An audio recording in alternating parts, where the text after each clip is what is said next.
Hello, everyone, and welcome to Service Secrets. I am Dave Murray with the DeJulius Group, and today I am honored to have Sally Hogshead along with me. For those of you that don't know Sally, and you're probably in the minority because I know a lot of you do, I'll give you a brief introduction as to who she is. So first, Sally, early on in her career, was the most award-winning copywriter in the United States, which to me right there is probably all you really need in your introduction. That's pretty cool, but there's a lot more.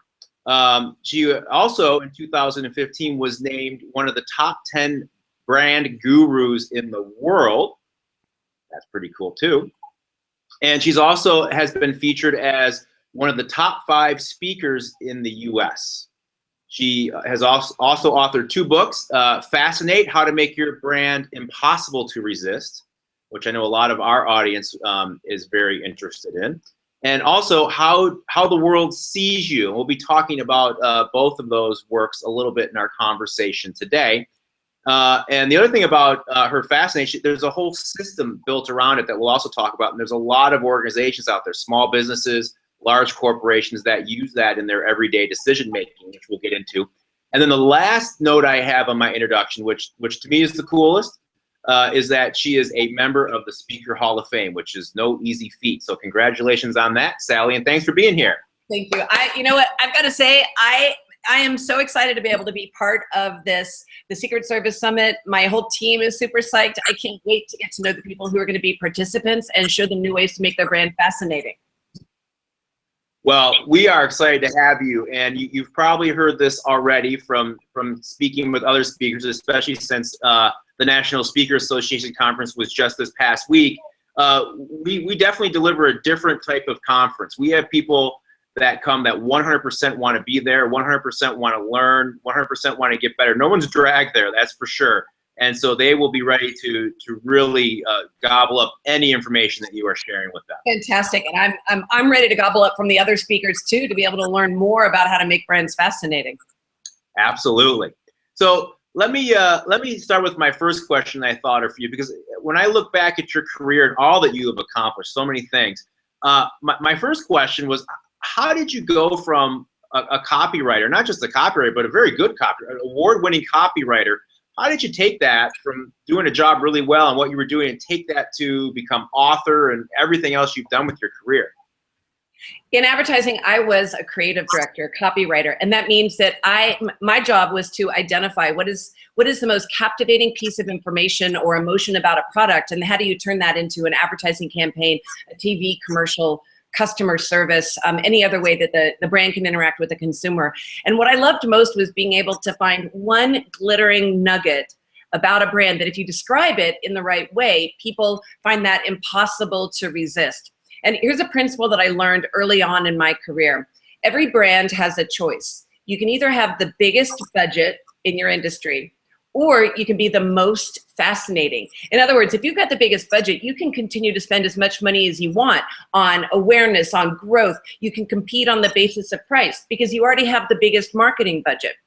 If you don't have the biggest marketing budget, you need to be the most fascinating so that you can compete without having to pour money in and pound your message in.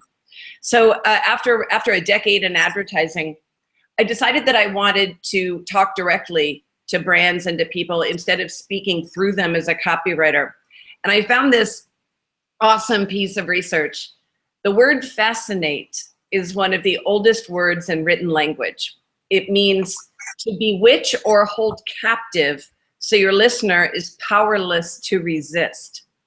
Huh. I thought, that's amazing. So the word originally was Latin, fascinare, to bewitch or hold captive. In other words, to spellbind, to hypnotize.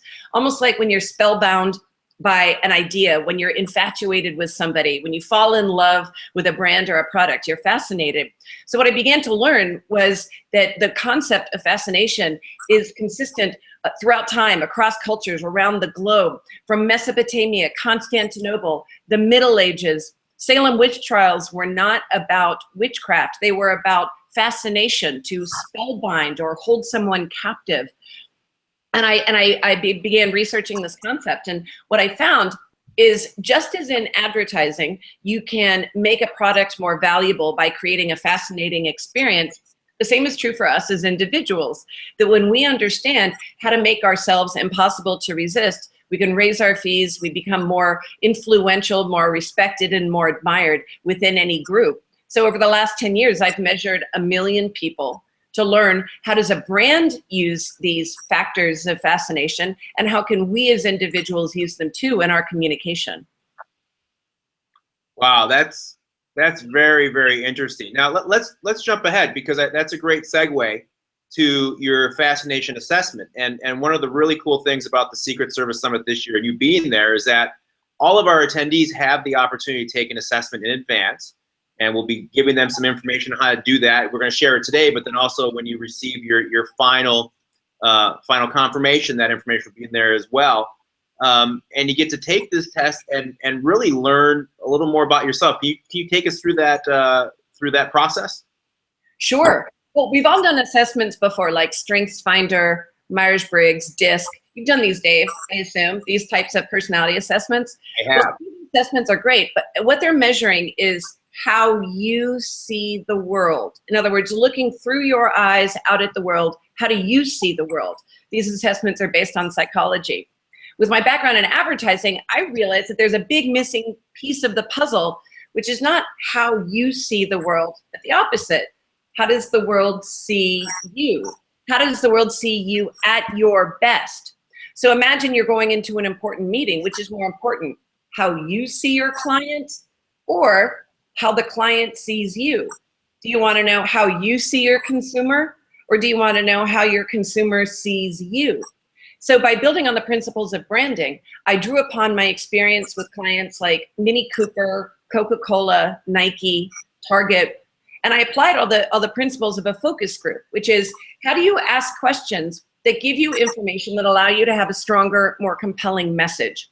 So I built an algorithm about 5 years ago, and within 28 questions, it's asking you questions just like a focus group that measure the cues and signals that you consciously or unconsciously send out every time you communicate. And at the end, after you take the assessment, only takes about 3 to 5 minutes, you get an extensive report that describes how people see you at your best, what your most influential personality traits are, how you're most likely to add value, and perhaps most importantly, what are the areas that you need to watch out for that could be a disadvantage for you. For example, if you're really, really good at details, then it's important for you to know that you should look for more opportunities in your work and in your life to over-deliver in the area of details, because that's going to be easy and effortless for you. Details are not an area where I have a competitive advantage. In other words, when I have to be exceptional in the area of details, it's exhausting. I'm drained. I can do it, but it's definitely not an advantage of mine. My advantage is in being able to create emotionally driven, captivating conversations to get people excited and charged. So I know that I have to hire a team around me that is excellent. They're high performers in the area of details. And this is what you learn when you take the assessment. What kind of first impression do you make? How are you intentionally or unintentionally turning people off? How can you write a resume or a bio that's going to instantly captivate your listener or the person that you most want to impress? And I drew upon that copywriting experience we were talking about earlier. So when you receive your report, it's almost like a piece of marketing for you. It's almost like if I was a copywriter and I was writing an ad for Godiva chocolates or Harry Winston or any of my other clients, I wrote the copy in the report so that you can literally take it, cut and paste it, use it in your LinkedIn profile, or use it like a script when you're opening up a speech so that you can describe yourself more effortlessly and more authentically. That's great. And I have to share that I took the assessment yesterday in preparation for our call today. And I know your results. I must admit, when I read the results, it was dead on. And I on there that I would say, maybe not, were the ones that are probably my weaknesses, and I don't like those, right? So I was trying to bury those a little bit, but everything else was spot on. Can I describe your result? Absolutely. So when you took the assessment and we measured how the world sees you at your best, here's what we learned. You have a very high degree of stability and consistency. You are not chaotic. You don't set fires. You're not the person who's running around trying to create drama. But you also have very high standards. And what this means is when we combine trust, which is your stability, with prestige, which is your level of excellence, the way that the world sees you at your best is the diplomat. Your personal brand is the diplomat. And that means that you're able to deliver communication that makes people very instantly trustworthy of you, but also you can deliver even bad news in a way that's diplomatic, that's skilled, that's elegant, that people can receive the information without feeling provoked or outside their comfort zone.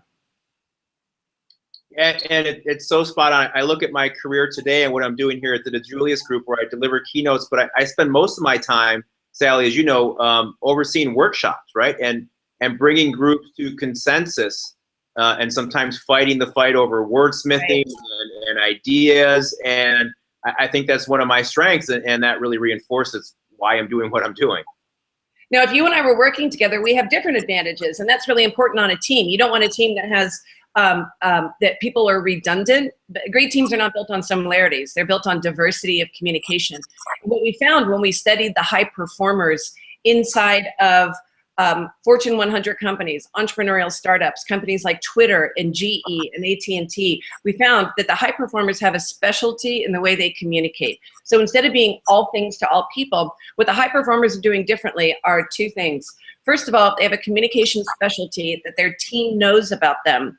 So that the person who's really good at details, the team knows this is the go-to person on details and we need to support them in delivering that. The second thing that high performers do differently on teams is they over-deliver in one particular way instead of trying to be good at everything. We saw that the reality is that on teams, people don't want to work with you because you're balanced, in other words, good at a lot of things. They want to hire you and promote you and befriend you and champion for you because you're exceptional in specific ways. And so in this algorithm, this research we've done on 1 million people, that's what we've seen. Whether it's a brand delivering customer service for consumers, or it's an individual wanting their personal brand to deliver exceptional relationships and communication at work, with clients and at home. Wow, that is very cool. Now, as you know, Sally, at our conference, at our Secret Service Summit, which is in September this year, the last 2 days of September, a lot of people there are overseeing or involved with the service and experience that their organization is providing. They're trying to improve that experience that they are providing their customer base, their clients, whatever it is, whoever it is they work with. I'm just curious, I can see so many takeaways that one could get from the assessment as far as how they deliver service to clients. Have you ever really focused on that and taken a long look at how this relates to service or how you deliver things to people? Absolutely. Now, we all know that with brands, providing exceptional customer service is key in developing long-term relationships and the value of your brand. It's true for us as individuals as well. One of the things that we know about exceptional customer service is you can't be exceptional in every single area of customer service, at least not if you don't have the biggest budget. So it's important to be able to find specific ways that you can over-deliver. For example, for some people, their exceptional customer service is focused on the experience of talking to their representatives. For other people, it's having a website that's flawless. For others, it's the retail environment or the return policy or their guarantee. It's important for you to find some places where you can shatter the expectations in any area. May I give a fun example? Absolutely. It's easy to have great customer service if you have endless staff at your disposal, or you can just keep pumping money into that. But here's an example of a small, a very tiny budget that had an exceptional customer experience. My husband and I have a beach house in New Smyrna Beach. It's a sleepy little surf town just south of Daytona. And it's mostly locals, but there's one street where they have bars and restaurants. But there's this one restaurant that's a favorite of ours that has a really undesirable location. It's right at the base of a drawbridge. And when the sailboats go through, because the drawbridge has to go up in order to let the boats through, it has to make a really loud alarm because it's not scheduled. Ding, ding, ding. And you never know how many boats are going to come through. It could be 2 per hour. It could be 1 every 5 minutes. And so the surf shack that's at the base of the bridge had a real competitive disadvantage because they couldn't provide good customer service because the guests would start to get settled in. Ding, ding, ding. People will get upset. So to overcome this, to deliver an exceptional experience, here's what they did. When the bridge goes up, beers cost 25 cents. So when people are sitting there at the bar, they actively listen, ding, ding, ding, and they run into the bar. They get their beer, it's 25 cents, as long as the bridge is dinging. And so they call it the bridge up, beer down special. And what I love about why that's fascinating, why it's spellbinding, why it's captivating, impossible to resist, is it's taking a massive disadvantage. And without spending more money on marketing, just having a brilliant idea, it turns it into something that's highly desirable, that makes people feel involved with the brand and connected. They want to talk about it. They share about it on social media. They specifically seek out this location that that before they avoided for the same reason that they're now making effort to go visit. Wow, what a great story. I really like that one. I'm one of these days I'm going to make it down there with $5 in my pocket and have a great time. I know. Well, you got to come during a time when there are a lot of boats going back and forth. Otherwise, you may have to pay full price.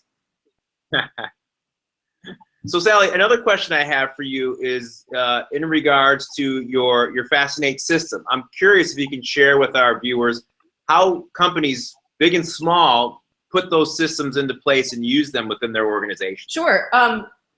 Let's see, I just happen to have a copy of my book. Hold on. There we go. I was using it as a prop up. Do you ever do that? It's like, yeah. It's like, you know, when you were small and you sat on the phone book in order to be taller. Yeah. Remember those? Remember phone books? They're made, it's something called paper molecules. So this is the book, and Fascinate came out in April. I'm very happy to say it's a New York Times bestseller now. And I'll give you a quick glimpse into the system.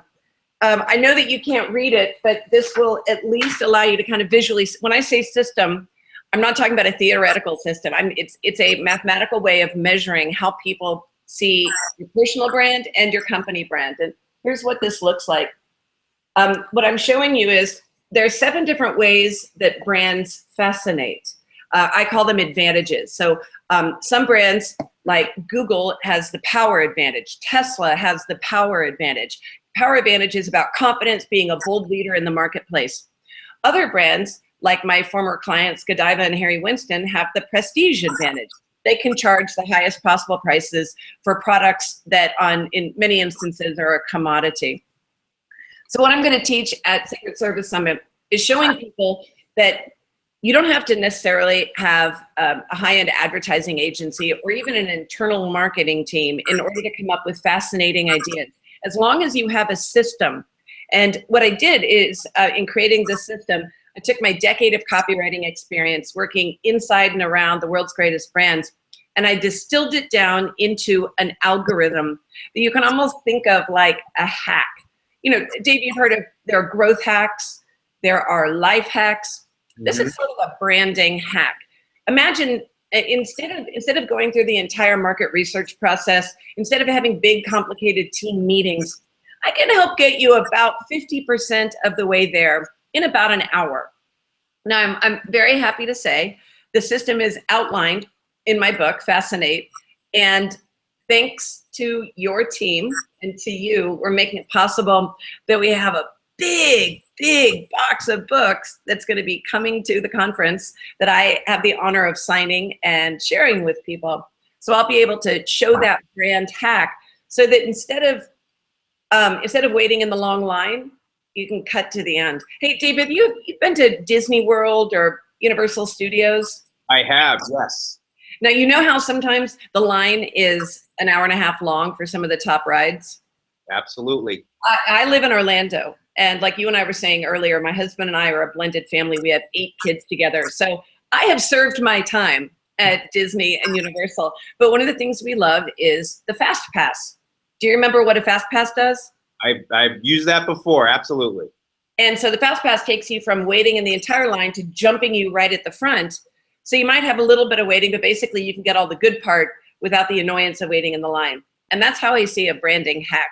I can help people get to the front of the line immediately to understand how to fascinate their customers, their clients, their consumers without going through the entire process, because I've distilled it down into a system that draws upon world-class branding principles, but makes it a more democratic process. So if let's say you have a meeting the next day. Have you ever had the experience, Dave, where you have a meeting that's going to be coming up and you need to deliver genius, but you don't have enough time to do it by yourself, locked up in the back room? Have you ever had that feeling? Like, if somebody could just get me started, I can take it from there. Right. I think we've all had that feeling. It doesn't matter how creative you are, how senior you are, how experienced you are. Sometimes if somebody can just give you a template, it becomes much easier for you to build upon that and do something extraordinary. So that's what I created with this Fascinate system that I built over the last year, is democratizing the process. So even if you are not a full-time, even if you don't have the biggest budget or the most time or the most experience or the biggest team, I can get you most of the way there so that you'll be able to create ideas that become impossible to resist, like that spellbinding we were talking about earlier. Fantastic. That's such an important tool for most of the companies that we work with and attend the summit, because, you know, as you are aware, a lot of them are in growth mode. They're dealing with growth and trying to make their way and trying to grow, and there's so many things for them to focus on. So right. A hack from you, I think, will be appreciated by many. Yes, and so something that I think is going to be really fun, that I know is very much in line with the DeJulia's group, is the goal isn't to dumb it down. The goal is not to come up with something that is one size fits all, because let's be honest, brands are not one size fits all. Consumers are not one size fits all. And we don't want our messaging, our communication to be interchangeable with our competitors. And so what I'm looking forward to is I'm going to take some examples of companies that will be right there in the room, and I'm going to share some ideas for how they could create fascinating customer experiences building upon the brands that they already have. And you know, for some brands, that's going to be about creating a big emotional reaction immediately. For other brands, that might be using the alert advantage, one of the other advantages in the system, to create a sense of urgency through details, budgets, timelines. There's so many different ways to create unforgettable, irreplaceable customer experiences. But the important thing is we can't be all things to all people. We have to find ways to surprise and delight our customers so that they remember us, talk about us, and want to share our products. You know, Sally, as you're speaking, you're sharing so many great concepts, so many things that I think anyone in an organization can take back and start using immediately, or read your book once they get a copy of it at the summit if they don't have one already, and start implementing.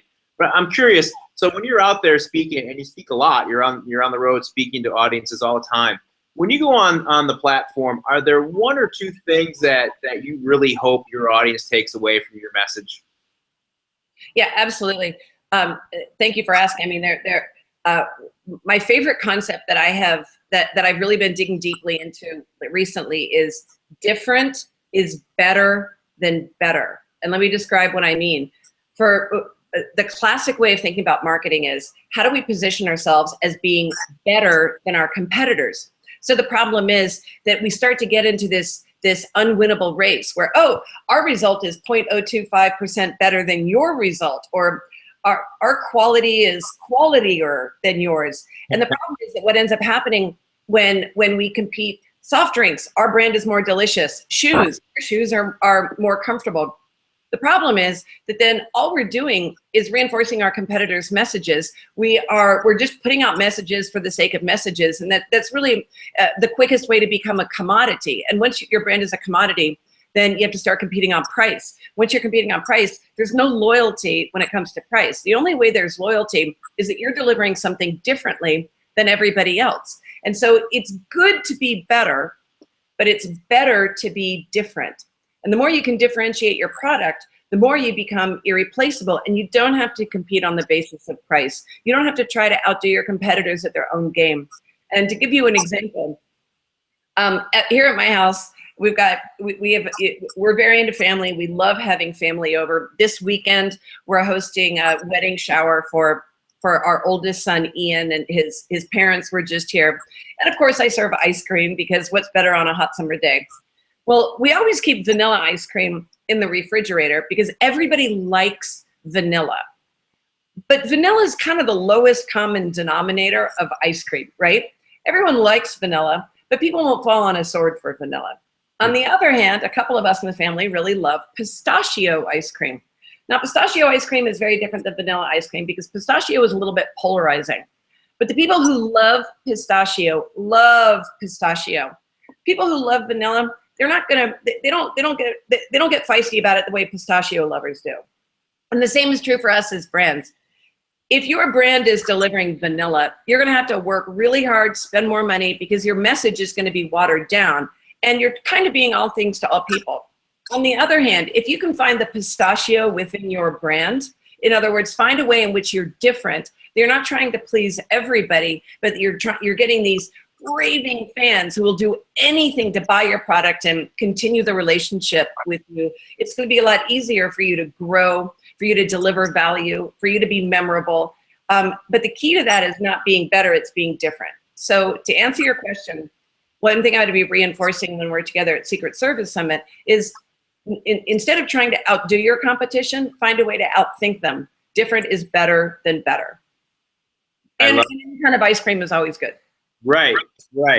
But that rings so true that vanilla is kind of like I'll take it, but okay, it's not really what I wanted. So find your pistachio is the message. Find as an individual and as a brand, find your inner pistachio. That's great. Great message.